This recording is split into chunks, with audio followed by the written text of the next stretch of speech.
Hi, second grade. It's Mrs. Pecora here. I'm trying something new, so bear with me. I have this new handy dandy thing that holds my phone so I can record and not record you and not have to hold it all the time because my hand gets tired. So bear with me as I see if it's working good. So here we go. Miss Daisy is crazy.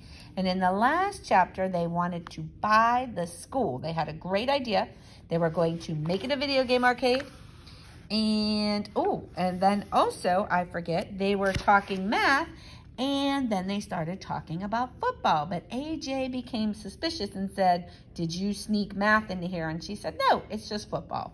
So let's read and see what happens in the next couple chapters of Miss Daisy is Crazy by Dan Gutman.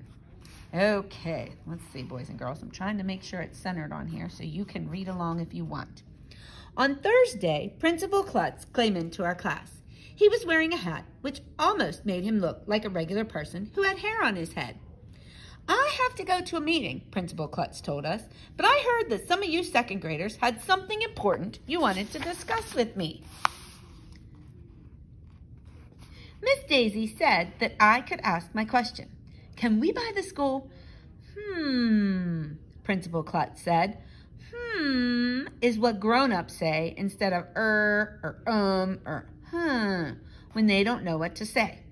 "Why do you want to buy the school?" Principal Klutz asked. "Because we want to turn it into a video game arcade," I told him. I see," said Principal Klutz. "Schools cost a lot of money." "How much?" I asked. "If you tell us how much it'll cost, we'll raise the money." "I'll tell you what," Principal Klutz said. "I can't sell you the school, but I can rent it for you for a night. Do you know the difference between buying and renting?"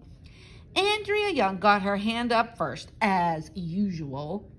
"When you buy a video, you get to keep it forever," she said. "If you rent it, you have to return it to the video store in a couple of days." Oops, sorry, boys and girls. "That's right," the principal said. "Would you be interested in renting the school for a night?" "How much would that cost?" I asked. 1,000,000 pages, Principal Klutz replied. "Huh? If you kids read 1,000,000 pages in books, you can turn the school into a video game arcade for one night." 1,000,000 pages? That sounded like a lot of books. "How about 1,000 pages?" I suggested. 1,000,000, said Principal Klutz. "That's my final offer. Take it or leave it." "Would it be okay if some of the other classes helped us out?" Miss Daisy asked. "Certainly," Principal Klutz said. "The more, the merrier. And I'll tell you what I'm going to do. If the kids in this school read 1,000,000 pages, I will come to the big video game night dressed in a gorilla suit." "You got a deal," I said, rushing forward to shake Principal Klutz's hand. In my head, I was already hatching a plan. Chapter 9, Put Those Books Away. As soon as I got home from school, I went up to my big sister Amy's room. Amy's in 5th grade, so she knows lots of things. "You gotta help me," I said. "If the school reads 1,000,000 pages in books, Principal Klutz will put on a gorilla suit and let us turn the school into a video game arcade." "I would do anything to see that," said Amy. Amy knows how to work the computer really well. She helped me make posters that said, "Let's turn our school into a video game arcade," and "Let's turn Principal Klutz into a gorilla."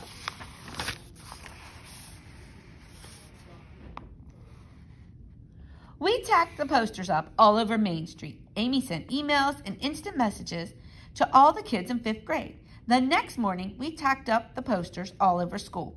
I passed them out to kids I saw. Mrs. Rupee, the school librarian, said we could put up some posters in the library. Mr. Sacco, the custodian, said we could put some up in the lunchroom and in the bathrooms. Mr. Hind, the music teacher, said we could put some up in the music room.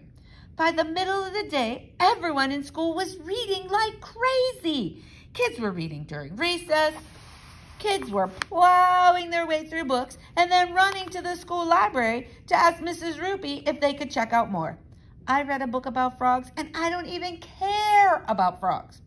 Some of the teachers were starting to get mad because kids were reading books when they were supposed to be doing other things.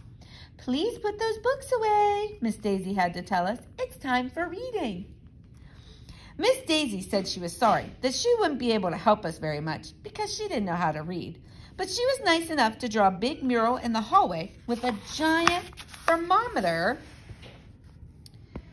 on it. Every time we read a lot of pages, she would make the temperature line on the thermometer go up. At the top of the thermometer were the words 1 million. Soon, kids were bursting into our room and yelling, Mrs. Biggs' class had read another 500 pages, and Mrs. Hassenfritz says to add another 600 pages. It was fun watching the temperature go up. At the end of a week, our school had read almost 500,000 pages.